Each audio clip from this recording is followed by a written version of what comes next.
Pilha de Gibis.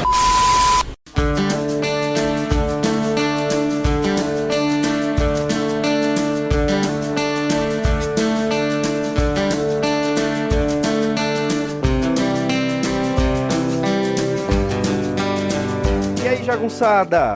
Bem-vindos a mais uma edição do Pilha de Bis, o podcast semanal do Arte Final. Acesse lá www.artefinalhq.com.br para ouvir todos os episódios do Pilha de Bis, do Avante Vingadores, do Pilha do Aranha, dos Sete Jagunços e do Omniverso.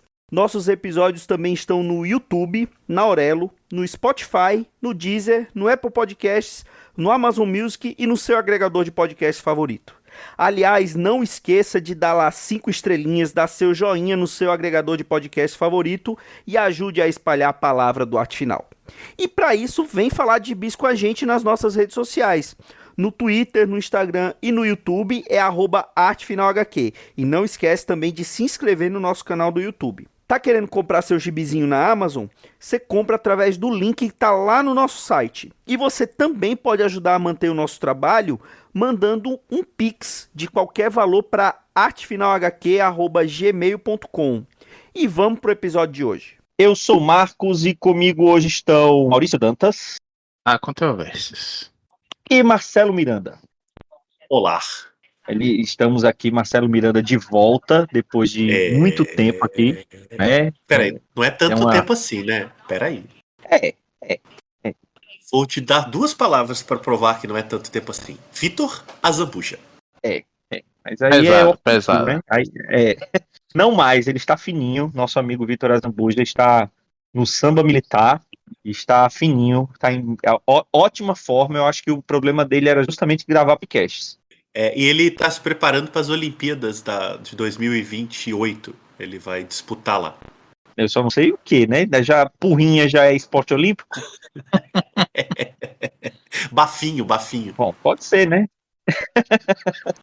Pode ser. Vamos lá. O Vitor Azambuja vai disputar a categoria maior pilha,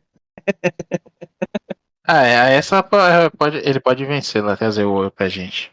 Olha aí, tá vendo? Nem tudo está perdido. Mas vamos deixar de churumelas e vamos falar das nossas leituras da semana. Você leu alguma coisa ou estava só assistindo Olimpíadas, Maurício Dantas? Não, eu li em que pese, né, o enforralhamento dos colegas aí, que reclamam de vampiro na Marvel, mas eu li Blood Hunt, que acabou agora recentemente aí, um gibizinho de vampiro, mas antes de ser um gibizinho de vampiro, é um gibi do Jed McKay, e se é do Jed McKay, vale a leitura. E basicamente é uma história que começa do nada, mas leva pra algum lugar. Digo que começa do nada. Começa do lado e vai pra porra nenhuma. Não, começa do nada porque a gente tinha aí um gibi do Blade, né? Que o Joel, o Kamikaze dos gibizinhos, ele elogiou até aquela bosta, aquela porcaria daquele gibizinho. E eu fui ler, né? Acho que não, vem Blood Hunt aí. Você está falando irritado, Não. Parece o pessoal dos outros podcasts aí, bravo. Eu quase puxei o R, né? Eu vou me sentir assim, uma possessão querendo possuir o meu ser, mas eu arrepilo com veemência. Arrepilo porque quilo. E sim, mas é um gibizinho ruim, é do Brian Hill aí, desculpa Marcelo, eu sei que é escritorzinho aí de terror, horror, sei lá. Tem coisas boas no currículo, sim, mas esse gibizinho do Blade é triste, é uma pena, porque tem a Helena Casagrande desenhando no comecinho. Eu acho que eu não sei se eu cheguei a terminar de ler o primeiro arco desse Blade, é ruim mesmo. Infelizmente não apetece não, o que é uma pena, porque tinha uma ideia bacana. Eu achei que inclusive eu fui ler essa porcaria achando que ia desembocar em Blood Hunt, né? Porque em Blood Hunt começa com o Blade possuído do mal, mal feito um pica-pau, e caçando lá com uns capangas superpoderosos, a ordem negra dele, né? Tipo Thanos.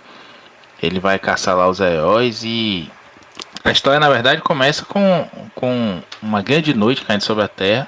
E é muito bacana como o Jed McKay amarra isso tudo. Você tem ali no gibi do Cavaleiro da Lua, a gente comentou aqui, né, A Vingança do Cavaleiro da Lua. Eu falei há alguns pilhas atrás, com perdão aí do pleonasmo. É que ele faz um personagem antigo reaparecer aí como o novo Cavaleiro da Lua, que é, vou dar esse spoiler aqui, o Mortalha. Ninguém vai lembrar mesmo quem é o Mortalha nessa vida, né? É aquele com uma capa preta, parecendo o manto de Manto e Adaga, só que ele é lá do outro lado dos Estados Unidos, já foi um defensor, eu acho, é um campeão, não sei. Campeão dos campeões, né, da equipe campeões. E ele é um dos usuários da Força Sombria, Força Negra, não lembro como é que ficou traduzido aqui. Aquela que o manto também tem acesso, né, a silhuete dos novos guerreiros e uma série de outros personagens aí. Acho que até o Noturno mesmo tem a ver com essa Força Negra. E o Blade usa, né, de alguma forma que não é explicado em momento nenhum, usa essa força para encobrir a Terra.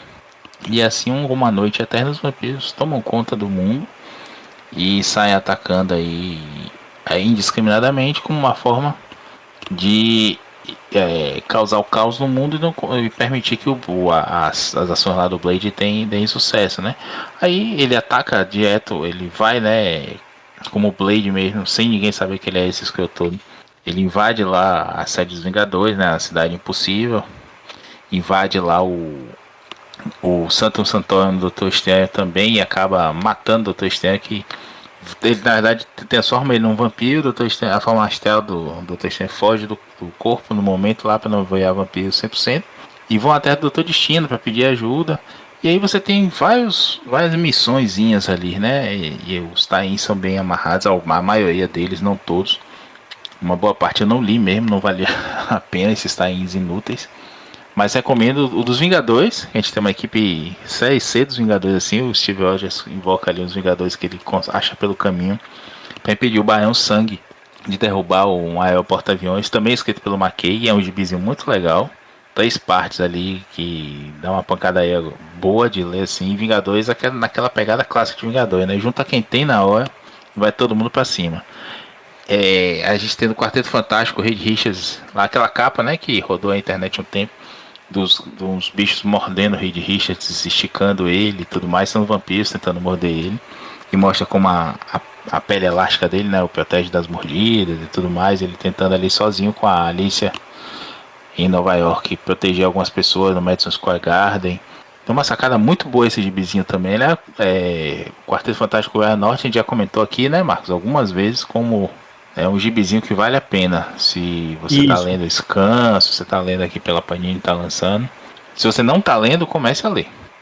Enfim, em resumo, a gente descobre aí que o Blade tá possuído pelo Varnai, que é o vampiro dos vampiros. Aí ele converteu o Drácula, uma entidade e tudo mais. E veio com esse plano aí, já derrubou os Vingadores logo de cara na primeira edição.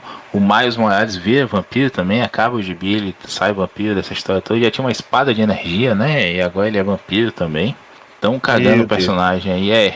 Não tô lendo essa fase atual não. Confesso, li as 2 primeiras edições, não tive muita empolgação de ler o resto, nem tempo. Mas vou botar em dia. Comento aqui em breve, assim que possível. Mas é um gibizinho legal, ele na verdade foi spoilerado aí pela San Diego Comic Con, que anunciou, né, poucos dias antes do último número, que ia rolar com o Dr. Destino como novo Mago Supremo da Terra, que ele pega emprestado e não devolve o manto do Dr. Estranho nessa mini.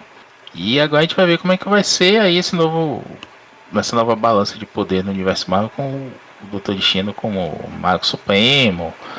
O Reed Richards disputasse com ele, o Dr. Estranho voltando ao corpo lá, depois desvampirizado. Também tem um tie muito legal na menina do Dr. Estranho, na mensal, na verdade, do Dr. Estranho, que parece que acaba agora. Então tem várias mudanças, vamos ver o que vai ser. No meio desse gibizinho todo maluco, o Cavaleiro da Lua volta, né? O Lua de Caçador, que é o outro punho de Khonshu, com a Tigresa e mais alguém, vão para Asgard, libertam o Khonshu de lá. O Khonshu tá preso lá depois daquela farofa que o Jason Aaron fez, né, do Cavaleiro da Lua Overpower. E o Khonshu ressuscita o Mark Spector, que volta a ser o Cavaleiro da Lua, com um visual meio estranho. E o Cavaleiro da Lua volta tocando terror também, lá protegendo a noite, né? O mundo caiu uma noite eterna, então ele é o defensor supremo da Terra nesse momento. E, pô, é bacana, o gibizinho assim. Divertidíssimo, como eu falei, é do Jed McKay no texto e a arte é do Pepe Larraz, que virou estrelinha agora, né? Tá desenhando o gibi só quando quer e quando ganha muito dinheiro, como com o Mark Millar, que eu ainda não li esse gibizinho dele, inclusive. Mas ele não deixa a desejar, não. Quando ele desenha com gosto. Tá bem bonito o gibi. A Marvel caiu na picaretagem aí de lançar duas versões, né? A versão normal e a versão Headband, com cenas mais explícitas de violência, de arrancar pedaços de personagem, sangria mesmo e tudo mais. E essa é uma das novas presepadas da Marvel. A outra é que a gente tá vendo nos gibis mutantes agora, que é a última página você só lê através de um QR Code, né? Que é pra não spoilear aí na internet.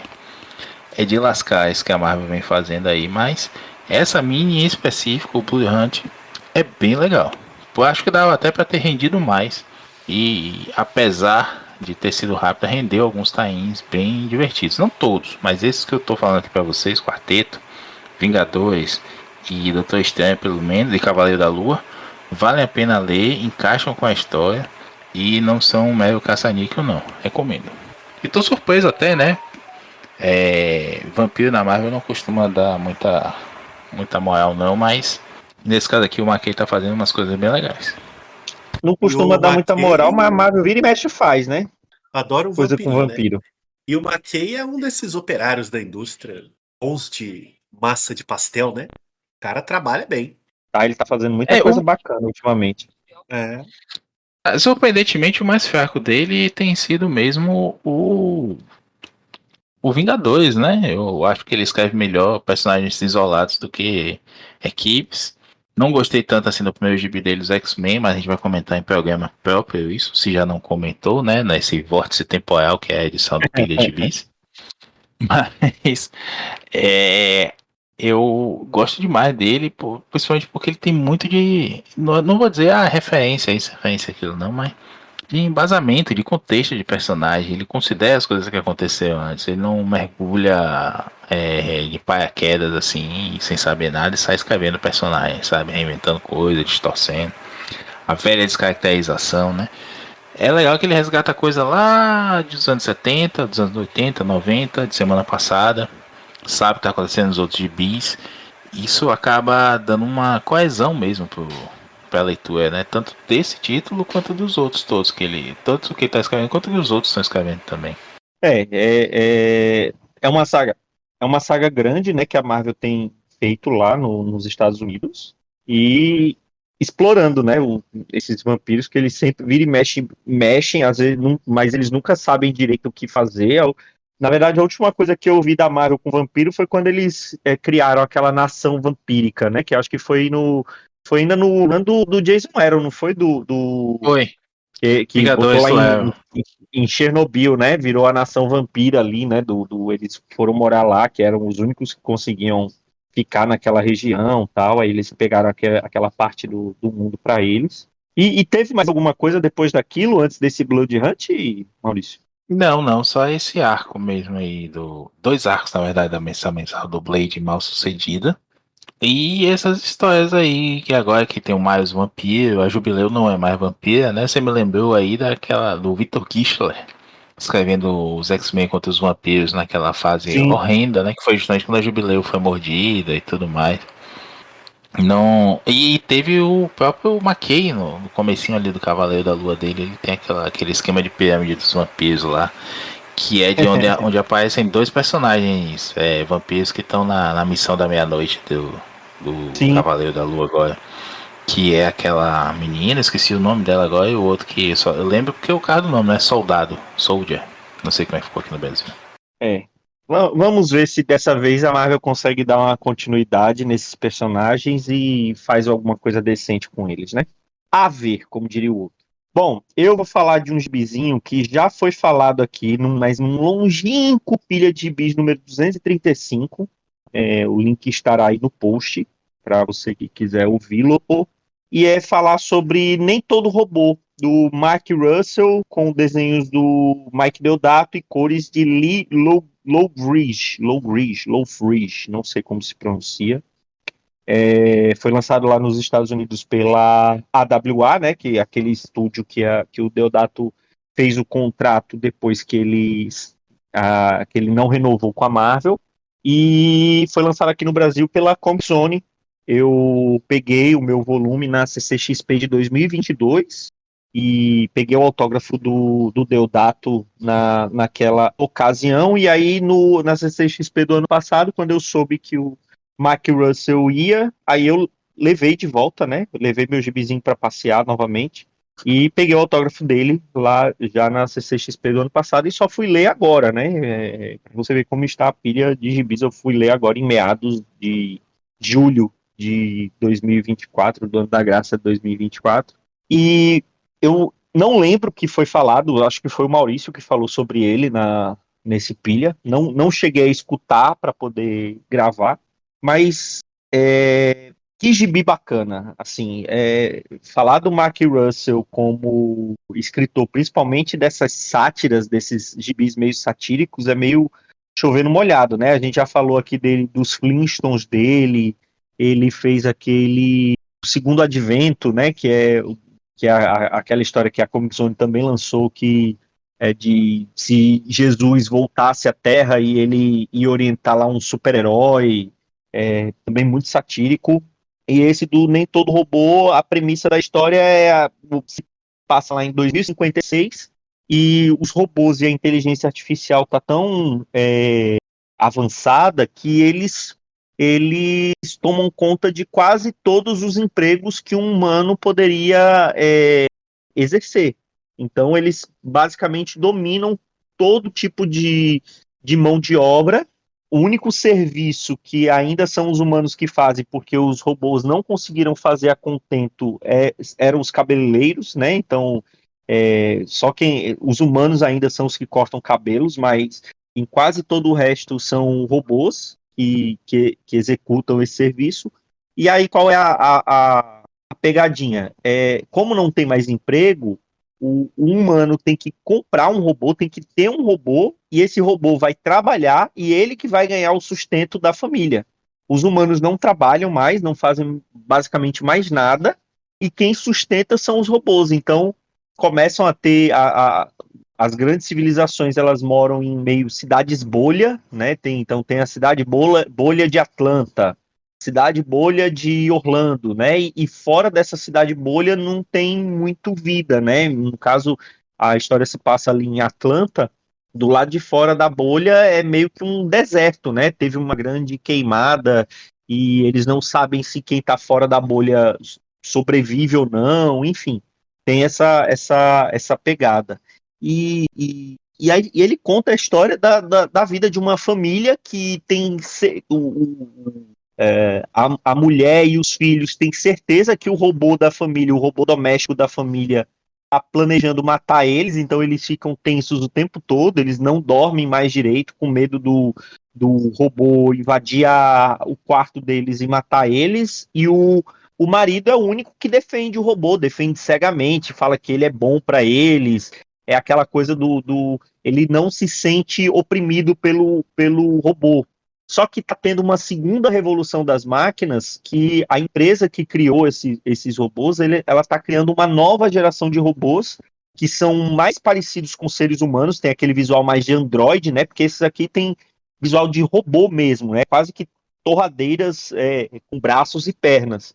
E ela está criando uma nova geração de robôs que parecem com humanos, e eles podem ser personalizáveis, né? Então, se você quiser um robô que pareça com a Jennifer Garner, que voltou a estar em evidência nos meios nerds por conta do filme do Deadpool, você pode, né? Só você comprar um robô daquele jeito e você pode utilizá-la para vários fins, né? Mas principalmente para lhe sustentar, porque esse robô é o robô que vai ganhar o dinheiro que você vai ter para sustentar.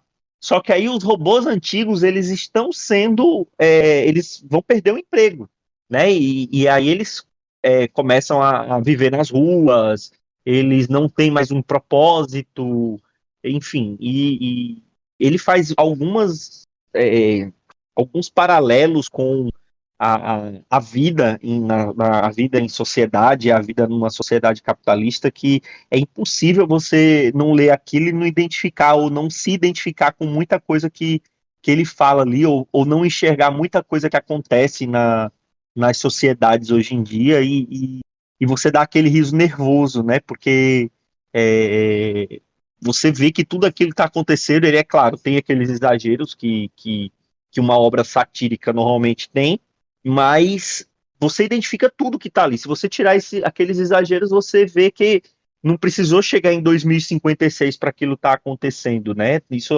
algumas coisas que ele coloca ali estão acontecendo hoje. É só você ignorar que ele está usando robôs para contar aquela história. E ele tem os desenhos do Deodato, né? Que é uma escolha até esquisita, assim, para quando você pensa em robô, né? Porque o estilo do Deodato, principalmente nos últimos anos, é aquele estilo muito fotorrealista, né? Então é difícil você desenhar um robô humanoide de maneira realista. Vai ficar parecendo aqueles robôs que a gente vê em vídeos na internet que dão cambalhota e aquele cachorrinho robô que alguém dá um chute e a inteligência artificial está aprendendo aquilo para daqui a alguns anos o, o robô maior cachorro ir lá e arrancar a perna do cara que chutou ele, enfim. E essa série ela ganhou um Eisner, né? Ela foi premiada com um Eisner de melhor série fechada. Lá eu não lembro qual, acho que foi no ano que ela foi lançada, eu não lembro exatamente quando foi, acho que deve ter sido 2020 ou 2021 que ela foi lançada e ganhou o Eisner. E os desenhos são lindos, assim, é impressionante o quanto fez bem para o Deodato, nesse primeiro momento, sair da Marvel e tentar fazer coisas novas, assim, coisas autorais, coisas que ele gosta de fazer para poder soltar mais o desenho. Nem vou falar, nem vou entrar no mérito dos desenhos dele na DC, no Flash, porque é outra coisa, mas aqui ele fazendo um trabalho dele, um trabalho autoral dele, você vê como ele tá bem, ele tá solto fazendo os desenhos, assim, a história é muito divertida, apesar de toda essa parte satírica, assim, que você vai refletir, mas ele conta de uma maneira que arranca algumas risadas enquanto você tá lendo o gibi. E é muito bacana. Se você não leu ainda, leia, vá atrás da maneira que for, pode ser daquele jeito também, se você não tiver como pegar a edição impressa. E vale a pena ir atrás. Eu não lembro o que você falou desse gibi, mas lembre-nos, Maurício Dantas. Foi nessa pegada mesmo e eu gostei bastante. Não esperava o Deodato também nessa pegada, não, mas valeu a pena. Concordo com você aí, Marcos, nessa questão de como fez bem pra ele. E de a mais até, não achei tão satírico, não, viu? Lembra que a gente achava Robocop satírico e exagerado, e hoje a gente tá vendo muita coisa aí, bicho, que é de gelar a consciência. É melhor não pensar do que se a gente pensar muito, a gente queima a CPU da gente. Eu gosto desse gibi, continuo gostando, não, ainda não reli não, mas essa AWA, sei lá como chama, tem Isso, tido umas coisas AWA. legais, né? Teve aquele gibizinho também que eu falei num pilha que eu achei que nunca ia sair do Frank Show, que eu acho que é Fight Girls, né?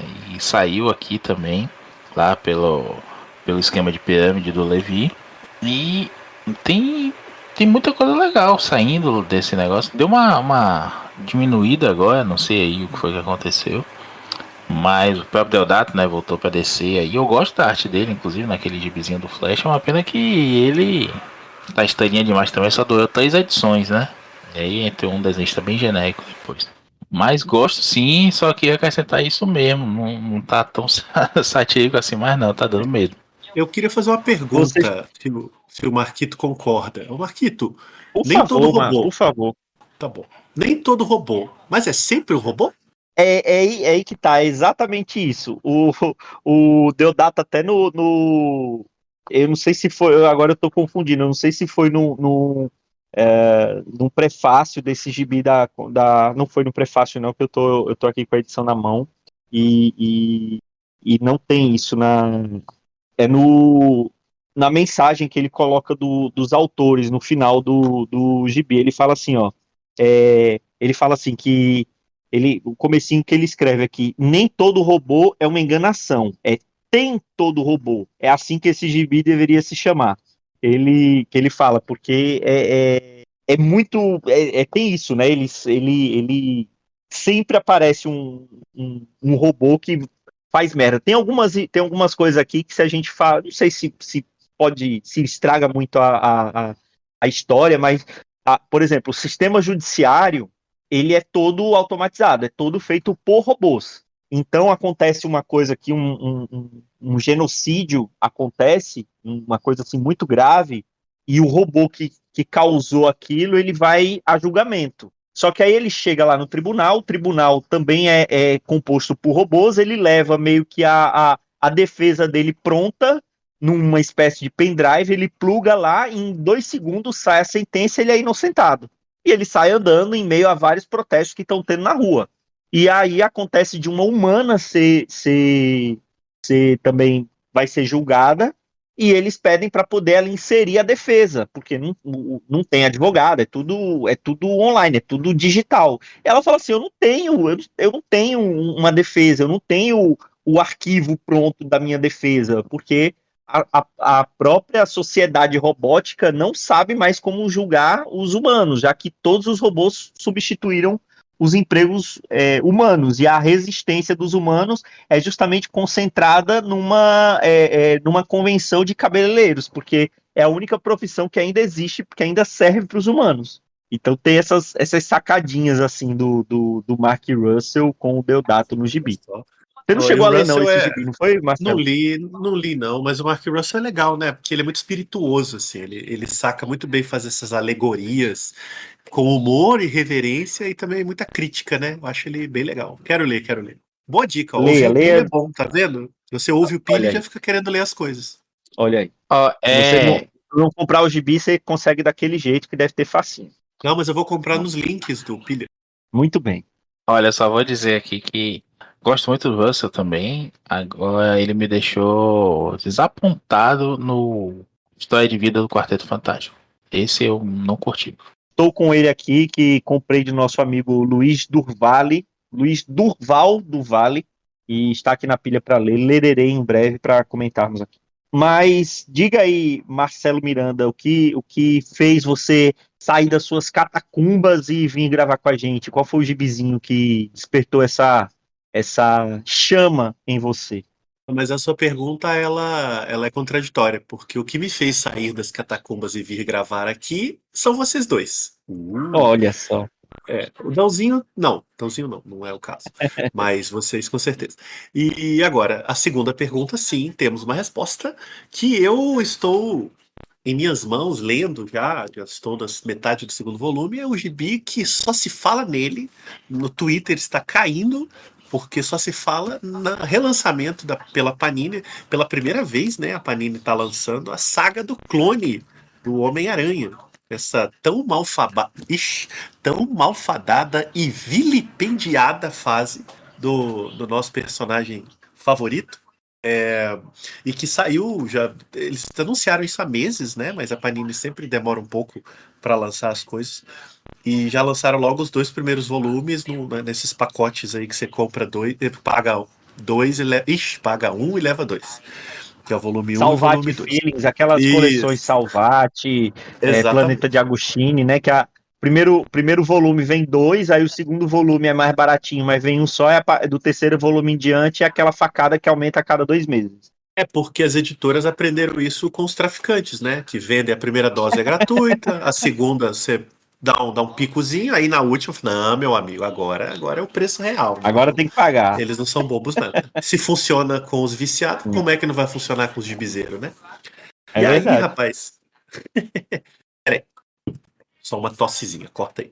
E aí, rapaz, eu comprei, né? Porque eu quero deixar bem claro desde já que eu não sou esses ressentidos de internet que não pode nem ouvir falar da saga do clone, que já faz uma piadinha, já desvaloriza, já diz que é ruim, mas é bom, etc, etc, etc, tá? Eu sou um entusiasta dessa fase. Não tô dizendo que ela é necessariamente boa, mas eu tô dizendo que ela é uma especialmente na primeira metade, né? Ela é uma baita de uma história tensa, nervosa, divertida, intensa, né? O Peter Parker estava ali passando pelo seu momento, a queda do morcego, né? Porque a Marvel estava copiando o que tinha funcionado com o Superman, que morreu, e com o Batman, que ficou paralítico, então eles pensaram, pô, vamos também botar o Homem-Aranha no fundo do poço, que o público tá curtindo, herói sombrio, macabrinho, né, essas coisas. Então o Peter estava numa fase sombria, muito negativa, todo fudido com os pais que não eram pais, com a Mary Jane, com o trabalho, com uma série de desastres assim, pequenos, mas cumulativos na vida dele. E aí eles criam essa saga que é trazer de volta um personagem aparentemente morto nos anos 70, que é o clone do Peter Parker feito pelo Miles Warren, para criar ali um impacto grande, tanto no leitor quanto na vida do Peter. Então, são histórias muito legais, assim, eu reli, eu só li isso nos formatinhos da Abril, que lançou na época como um grande acontecimento, né? Vocês devem lembrar, assim, a banca Sim. fervilhava, né? Nossa, vai começar a famosa saga do clone que mudou In- tudo lá nos Estados Unidos, e a gente não sabia Inclusive, direito o quê. inclusive, foi nessa época que a Teia do Aranha começou a publicar histórias atuais, né? Pô, a Teia do Eles Aranha fizeram publicava história antiga e eles colocaram a Teia do Aranha para publicar histórias atuais e aí o Homem-Aranha passou a ter 2 revistas mensais pela Abril. isso, até para os mais novinhos aí, a Teia do Aranha era uma publicação mensal da editora Abril que publicava histórias antigas do Homem-Aranha, ou seja, antes dos anos 80, e o Homem-Aranha publicava as histórias do momento, lembrando que no Brasil o intervalo de publicação era muito grande, às vezes chegava a 5 anos, 4 anos, então a gente lia aqui histórias que já tinham saído lá 3, 4 anos atrás. Isso, como a saga do clone é muito longa, ela durou 2 anos, ocupando todas as edições de gibizinhos aracnídeos nos Estados Unidos. A Abril pensou, deve ter pensado o seguinte: pô, a gente não vai dar conta de publicar esse negócio, e o público estava ávido, né? Porque já estava chegando notícia nos Estados Unidos da grande reviravolta da história. Eles falaram: não vamos dar conta, vamos juntar então as 2 revistas em uma só, né? Ou seja, uma cronologia só. E pronto, o Homem-Aranha passou a ter uma revista quinzenal em banca, né, por mês. Toda quinzena você tinha aí uma edição Homem-Aranha, Teia do Aranha, Homem-Aranha, Teia do Aranha, e você tinha que acompanhar as duas se quisesse seguir a saga por inteiro, né? E eles aumentaram as páginas por um tempo também, né? Tem uma fase que eles Sim. chegam a colocar 100 páginas, tem algumas edições mais parrudas. Eu lembro que tinha uma que tinha 284 páginas, né? Então tinha essas coisas que era E para pasmem, os mais novinhos era de 15 em 15 dias mesmo. Saía. Eu lembro que o é checklist mesmo. saía lá quando saiu o checklist nas revistas da Abril, tinha a data da publicação. E ela Não era o estava na banca mês, no não dia da era. data. E ela estava na banca naquele dia. Tinha No lá. meu caso, eu É. não pegava de 15 em 15 dias porque eu era um feliz assinante do Não, pacote sim. Abril Marvel e chegava todo mês naquele pacotinho ou cinza ou verde, aquele Isso. plásticozinho cinza ou verde com todos os gibizinhos da Marvel, tudinho de uma vez no fim do mês. Eu assinava o da DC porque da Marvel eu só comprava Homem-Aranha mesmo. Então o da DC eu ficava felizinho. Mas é isso que o Marquito falou. Você tinha lá no checklist que era Olha, publicado. temos um Deceneco aqui, rapaz. Tá vendo? Por Tive, isso que ele é gente boa. tive meus momentos. É, mas saía lá no checklist no finalzinho das edições, tinha lá o calendário de lançamento do mês e você tinha lá a Teia do Homem-Aranha, 13 de agosto. Você podia chegar na banca 13 de agosto, lá estava a Teia do Aranha. É um negócio inacreditável. E Então, Marcelo, e isso desculpa a interrupção, mas isso é em Minas Gerais, onde você morava? Qual é a cidade mesmo que você morava? Ubá, Zona da Mata Mineira, uma microcidade no interior de Minas. Pois é, em Ubá chegava no dia que tava te avisando Sim. lá, em Salvador chegava no dia, em Maceió chegava no dia, na Grande São Paulo Exatamente. chegava no dia, É. e em Belém do Pará chegava no dia. Então é assim, é Mas aí era mais distribuição, caro. meu Em amigo. Belém do Pará e Manaus era mais caro, É porque mais era caro. via avião. Tinha lá o precinho do lado, Tinha, por tinha. avião, era mais Mas caro. isso era uma praxe, né? Jornal, por exemplo, também era mais caro em lugares muito afastados da base, né? Então era uma praxe por causa disso. Mas chegava. É interessante mesmo. Isso é um outro assunto, mas como a distribuição mudou muito, né? nos últimos 20, 30 anos. Ela simplesmente, na verdade não mudou, ela simplesmente parou, né? A distribuição, tem um momento, vocês devem lembrar isso, mas eu não vou lembrar, que passou-se a usar a distribuição setorizada, né? E foi dali para frente que o caldo entornou. Que Foi na basicamente época das Premium. é Foi nas isso, Premium. isso. Então, basicamente, distribuição setorizada, gente, vamos falar sério. É o seguinte: chega em Rio, São Paulo e depois, talvez, vai chegar em outros lugares. É isso, distribuição É. setorizada. Chega em Rio São Paulo, o que não vendeu lá e que foi É, detonado nas bancas, vai ser mandado para as outras cidades se é, sobrou o suficiente. o profissional da distribuição, que me perdoe o português grosseiro, mas a gente que não vivia em Rio São Paulo percebia isso muito claramente. Chegava lá Sim. na data e depois 1 mês, 2 meses, 3 meses às vezes, chegava em Ubá, chegava em Juiz de Fora, que é onde eu fui estudar também, né, Minas, já é uma cidade maior. E aí pronto, eu parei, eu perdi o timing das revistas, né? Então mudou, realmente a distribuição mudou bastante. Deve ter seus motivos econômicos, mas o importante é que a gente não lia os gibizinhos que a gente queria ler, né? Esse era o problema, assim. Exato. E voltando à saga do clone, olha como a saga do clone desperta emoções, tá vendo? Então, assim, eu achava legal. Claro, eu era muito jovenzinho lendo isso, eu fissurado lendo isso no quadrinho.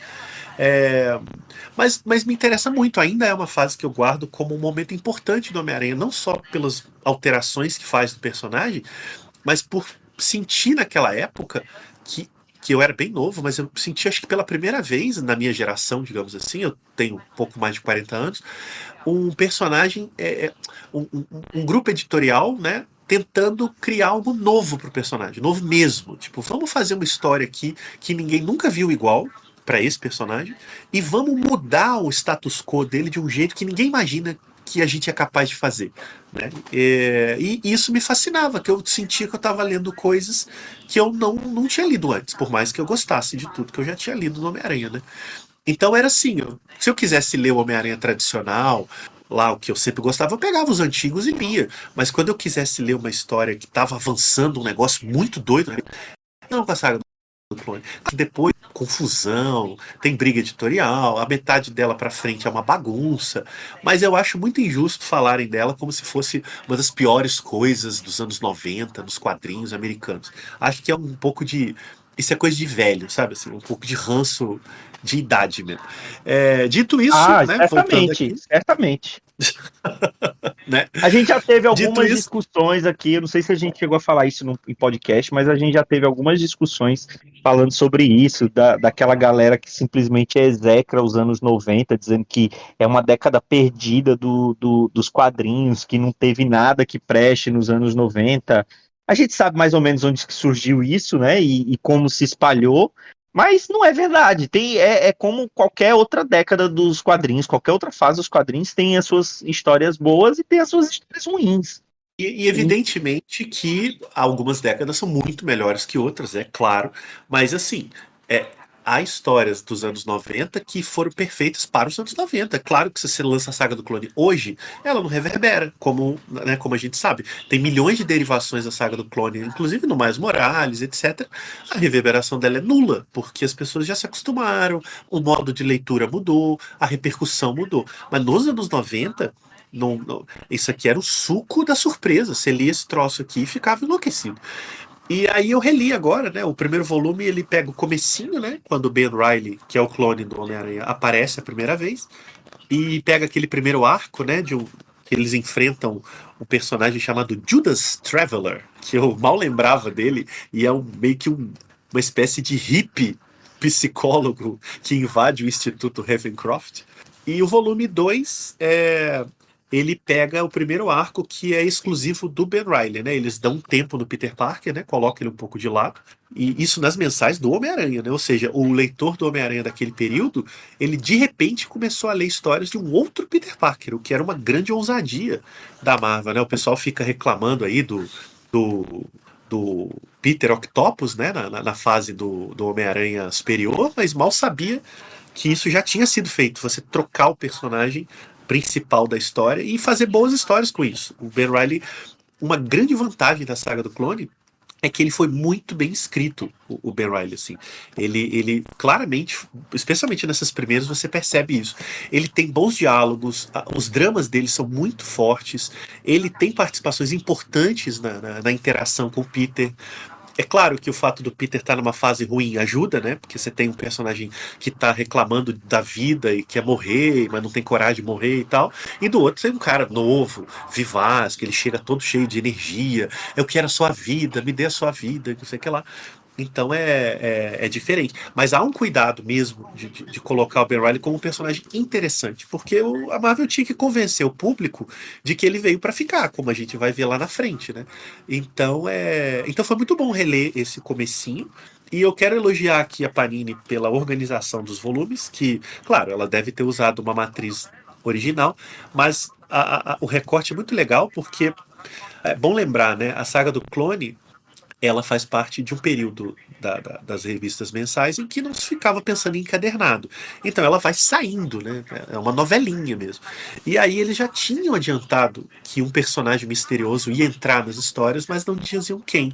E aí a Panini, a Marvel barra Panini, ela compila no comecinho do primeiro volume, ele chama de prólogo, todas as páginas avulsas de outras histórias do Homem-Aranha, em que o Ben Reilly não aparecia, né? Era uma sombra, ou ele ligava para Tia May para conversar com ela, ou ele descobria que ela estava doente, né? Que eram os teasers que os autores inseriam ali discretamente para avisar, ó, tá vindo uma história interessante aí, tá vindo no meio da confusão do mês. E aí eles compilam, acho que são 40 páginas de prólogo.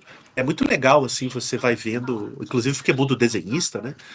Como que o Ben Reilly foi lentamente inserido ao longo, sei lá, de 6 meses nas histórias, para que quando ele aparecesse, você pensasse, caramba, esse cara que ficava aparecendo no cantinho da página é um clone do Peter Parker, sabe? Então, outros tempos, né? Muito legal, assim. Não sei se vocês já tiveram a oportunidade de ler esses volumes, as histórias eu tenho certeza que vocês leram, mas é muito legal. Eu, incrivelmente, pretendo colecionar os 18 volumes. Vamos ver se eu consigo. Como eu sou o único não integrante do nosso saudoso Pilha do Aranha presente nesse podcast, o nosso popularmente conhecido como Piranha, eu queria falar logo que, assim, eu acho que o grande problema da saga do clone, e que eu acho que é meio que um consenso entre os fãs tal, e os críticos, é que ela durou demais, ela foi esticada, a Marvel foi esticando, esticando a corda, esticando a corda, esticando a corda, até quase não ter mais corda para esticar, né? Tanto é que você falou, são 18 volumes. É muita coisa. Tá certo que o Aranha, nessa época, eu acho que ele chegou a ter 4 mensais, né? É, então era mais ou menos o que É acontecia isso. com o Superman na época lá Isso. da morte, né? Isso. São 4 mensais, ou seja, era uma por semana. E ainda apareciam umas minisséries, né? A gente vai ter minissérie Sim, Homem-Aranha nos Perdidos, aquela Funeral para Octopus, aquela do que o Peter vai para Portland, né? Esqueci o nome dela. que Aventura é Final. quando Não que é conta, não. quando, Tem muito jovem que não leu a história. Não é, dá o spoiler, não dá o spoiler. Calma, calma. Vamos falar disso no volume 18. Vai. É, e outra coisa que é muito legal, assim, que eu lembro que eu lendo aquilo, quando eu vi aquela capa, acho que foi quando essa capa do volume 2 da Panini foi capa da primeira Teia do Aranha, já com as histórias atuais, salvo engano, mas eu não sei se era a primeira, mas a capa era a mesma, que era justamente a capa com o Aranha Escarlate. Eu adorava o visual do personagem do Aranha Escarlate, era uma coisa assim linda de ver. O Mark Bagley voando nos desenhos aqui, ele estava sensacional. Só que eu acho que realmente o problema maior da saga do clone é porque a Marvel resolveu esticar, esticar, espremer, espremer, espremer, espremer até não restar nem o bagaço, quanto mais suco para tirar. Eles esticaram demais e aí ficou aquela coisa muito chata. Foi feito depois alguns especiais, tipo assim, a saga do clone, como deveria ter saído. Então, era uma minissérie lá, uma série em 6 edições, compilando, que não teve toda aquela coisa esticada.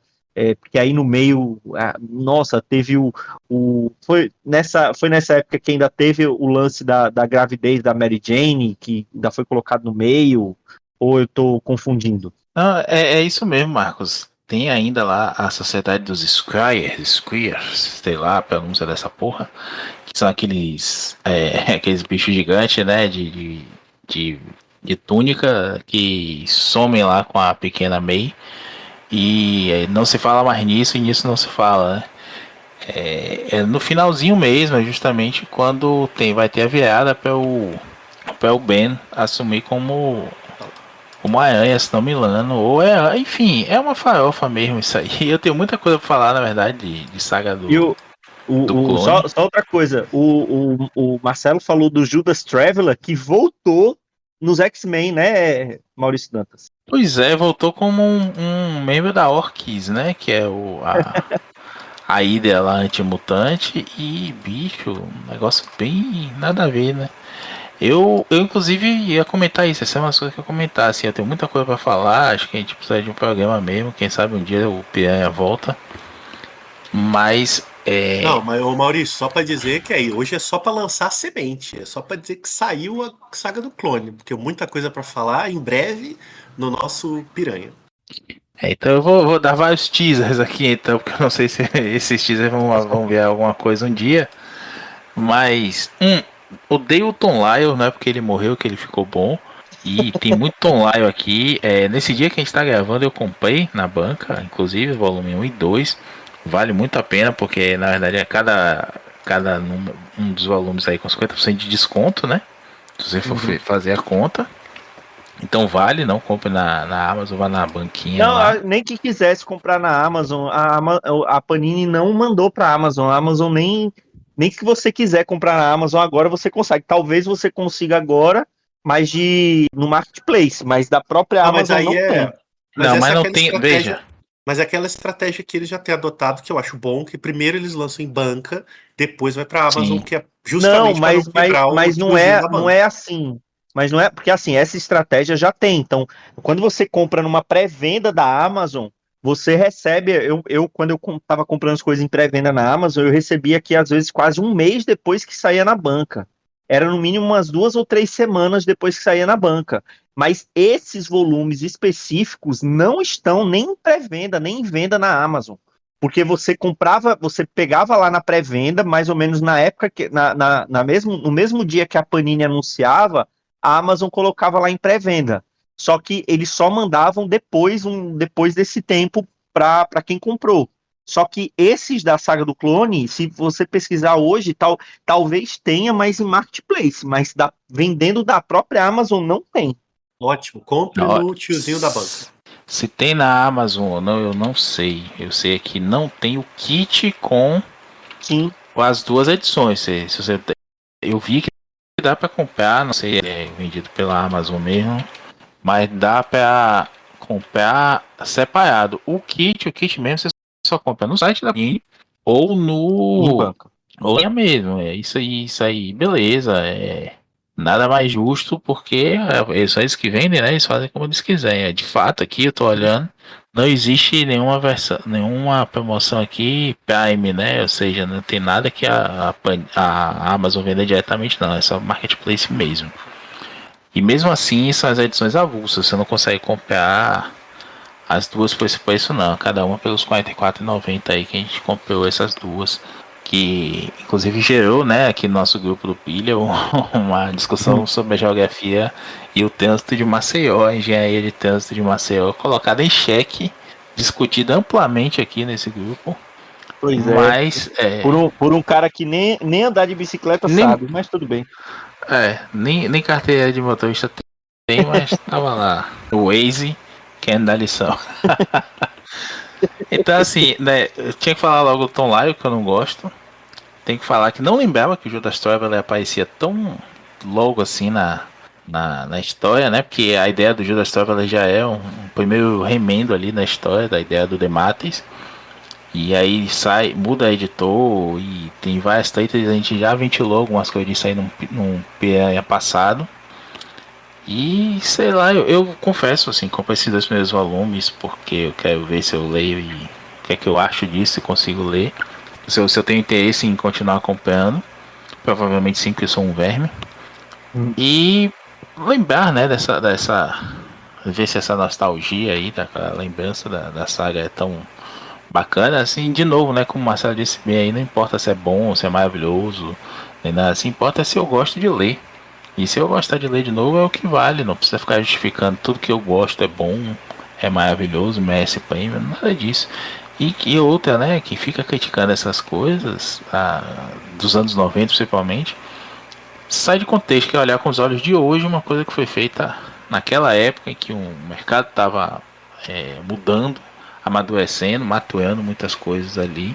E muita coisa foi testada até o limite também, né? Até chegar a um consenso, e até hoje não se chegou. A gente ainda tem as capas variantes aí para cima e para baixo, estragando um pouco das coisas. Eu acabei de comentar aí desse headband, né? Dos QR Codes nas últimas páginas. Enfim, o mercado de quadrinhos está sempre inventando coisa nova para se manter surpreendendo. Não digo nem relevante, sempre foi relevante. Mas para se manter interessante, para trazer alguma coisa nova ali, dar uma chacoalhada e até aí venda. E no final das contas é isso, né? Nas palavras do Sábio JP, é uma mídia puta. É para se vender mesmo. Se não gerar lucro, não tem nenhum interesse artístico em primazia, não. É para vender. É para vender. Vender bonequinho, vender gibizinho.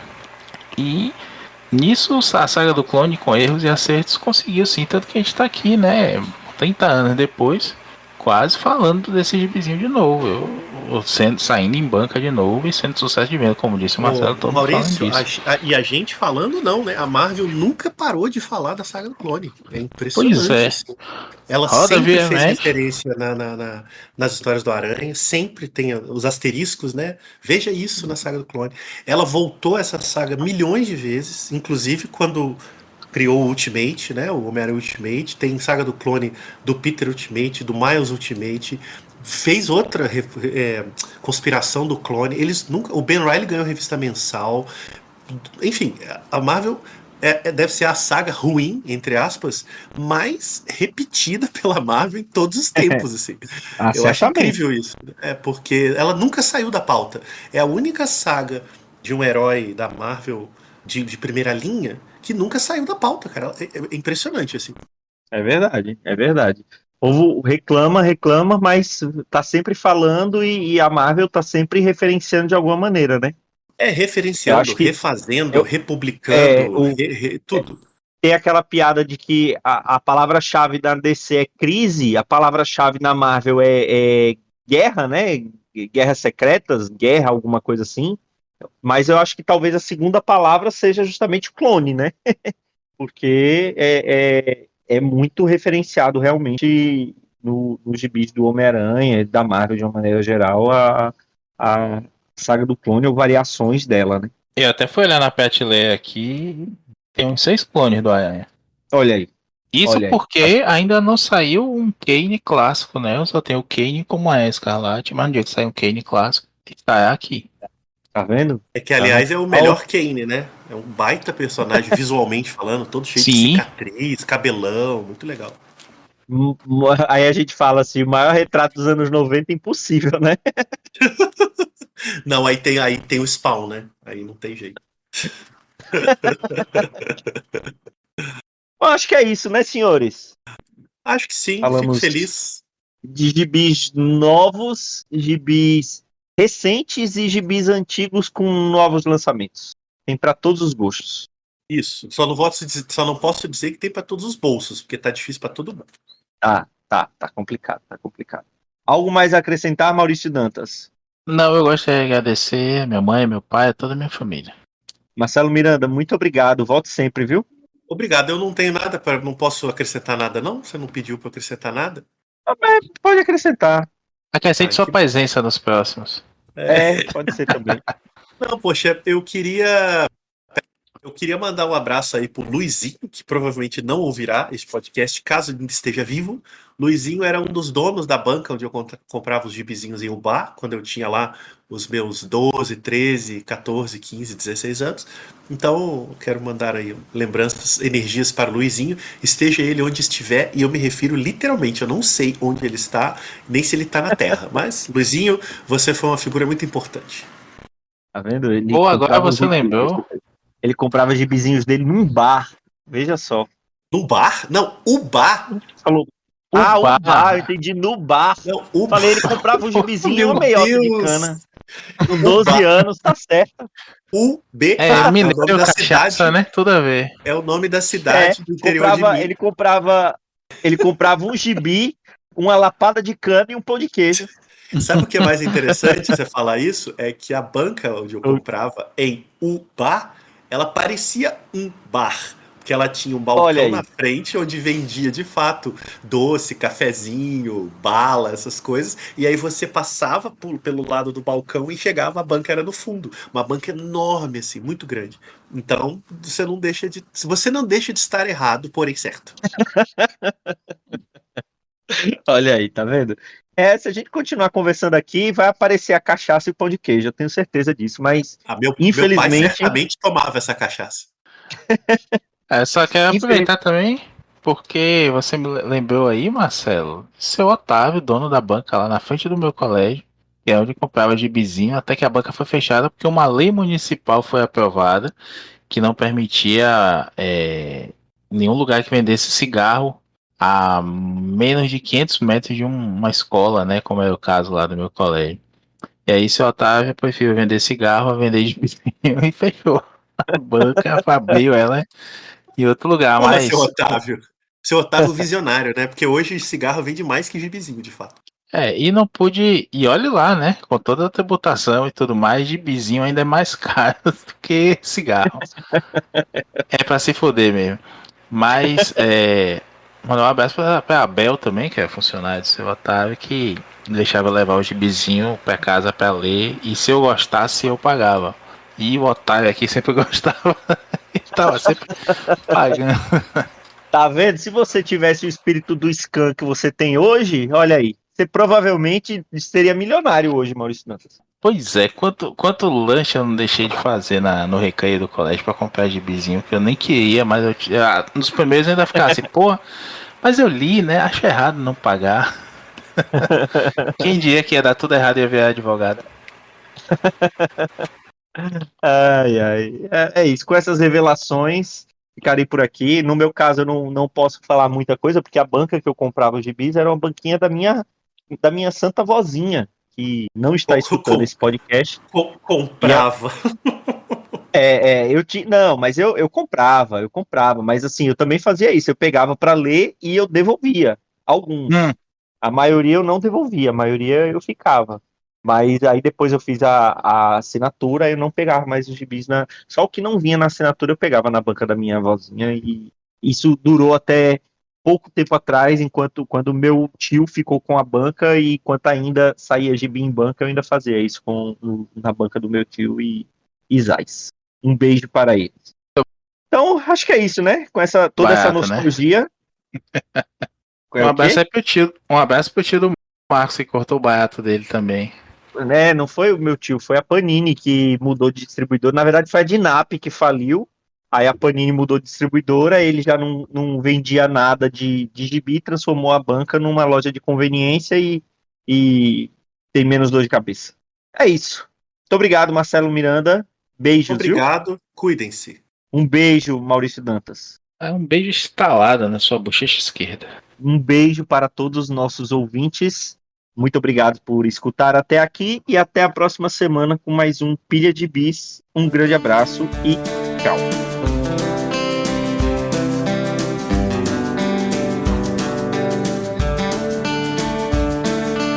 Esse foi o Pilha de Gibis, mais um podcast com selo dos cabras de qualidade do Arte Final.